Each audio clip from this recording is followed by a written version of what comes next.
कांग्रेस अलग होकर चुनाव लड़ सकती है? क्या कांग्रेस पार्टी किसी और के साथ गठबंधन कर सकती है? ये कुछ सवाल बिहार में इसीलिए उठ रहा है क्योंकि महागठबंधन के अंदर अब सीट बंटवारे को लेकर काफी खींचतान जारी है। महागठबंधन में सीट शेयरिंग को लेकर आरजेडी और कांग्रेस में विवाद बना हुआ है। ये कहा जा रहा है कि कांग्रेस की सीटें कम हो सकती है। ऐसे में कहा जा रहा है कि अगर कांग्रेस की एक या तय नंबर के बाद सीटें कम होती है तो महागठबंधन से अलग हो सकती है। अब हम ऐसा क्यों कह रहे हैं, चलिए बताते हैं। देखिए, बिहार चुनाव से पहले हर दिन कुछ न कुछ नया हो रहा है। जन स्वराज पार्टी के प्रमुख प्रशांत किशोर जहां हर दिन नई चाल चल रहे हैं, वहीं एनडीए में नीतीश कुमार के साथ सीट शेयरिंग और सीएम फेस पर राजनीति गरमाई हुई है। वहीं चिराग पासवान को लेकर और सम्राट चौधरी और मांझी कुशवाहा सबकी नींद उड़ गई है। अब इस बीच महागठबंधन में भी कांग्रेस ने अब अपना नया दाव खेलना शुरू कर दिया है। झारखंड चुनाव में महागठबंधन की जीत के बाद जिस हथियार पर तेजस्वी यादव धार पिजा रहे थे, अब उसी हथियार को कांग्रेस ने हथिया लिया है। झारखंड में हेमंत सोरेन की सत्ता में वापसी कराने वाली योजना यानी माई बहन मान योजना को कांग्रेस अब बिहार में लागू करेगी, जबकि तेजस्वी यादव बीते एक साल से इस योजना का बिहार में प्रचार कर रहे थे और इसे लागू करने की बात भी कर रहे थे। ऐसे में अब बड़ा सवाल ये है कि कांग्रेस ने पटना में बुधवार को तेजस्वी यादव के इस हथियार को क्यों हथिया लिया? क्या महागठबंधन में भी कबड्डी अब शुरू होने वाला है? देखिए, राष्ट्रीय जनता दल यानी आरजेडी के नेता तेजस्वी यादव द्वारा ये योजना शुरू की गई जो माई बहन मान योजना है, अब कांग्रेस ने अपने बैनर तले लॉन्च कर दिया है। ये योजना जिसके बल पर तेजस्वी बीते एक साल से बिहार की आधी आबादी को लुभाने की कोशिश कर रहे थे, अब जो है इसको महागठबंधन के भीतर तनाव का कारण बन सकता है।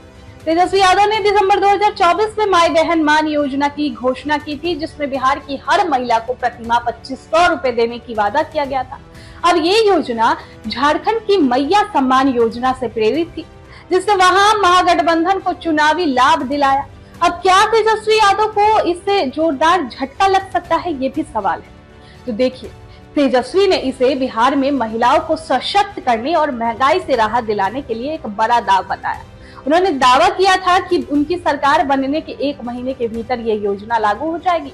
अब इस घोषणा ने बिहार की सियासत में हलचल मचाई और सत्तारूढ़ जेडीयू बीजेपी गठबंधन ने इसे अव्यवहारिक बताकर खारिज करने की कोशिश की। योजना पर कब्जा 21 मई 2025 को पटना में कांग्रेस ने अचानक उसे माई बहन मान योजना को अपना बैनर तले लॉन्च कर दिया।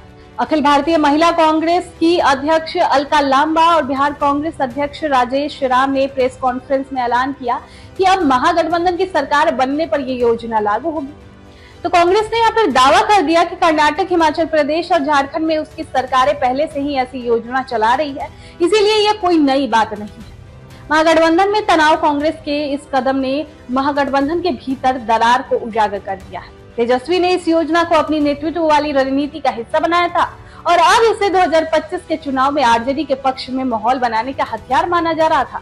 लेकिन कांग्रेस के अलग से प्रचार और मिस्ड कॉल नंबर जारी करने से ये संदेश किया कि वो योजना पर अपना दावा ठोक रही थी। ये टकराव महागठबंधन की एकता पर सवाल उठाता है। दोस्तों, 2020 के चुनाव में भी आरजेडी को 75 सीटें मिली थी, जबकि कांग्रेस को केवल 19 सीटें मिली थी।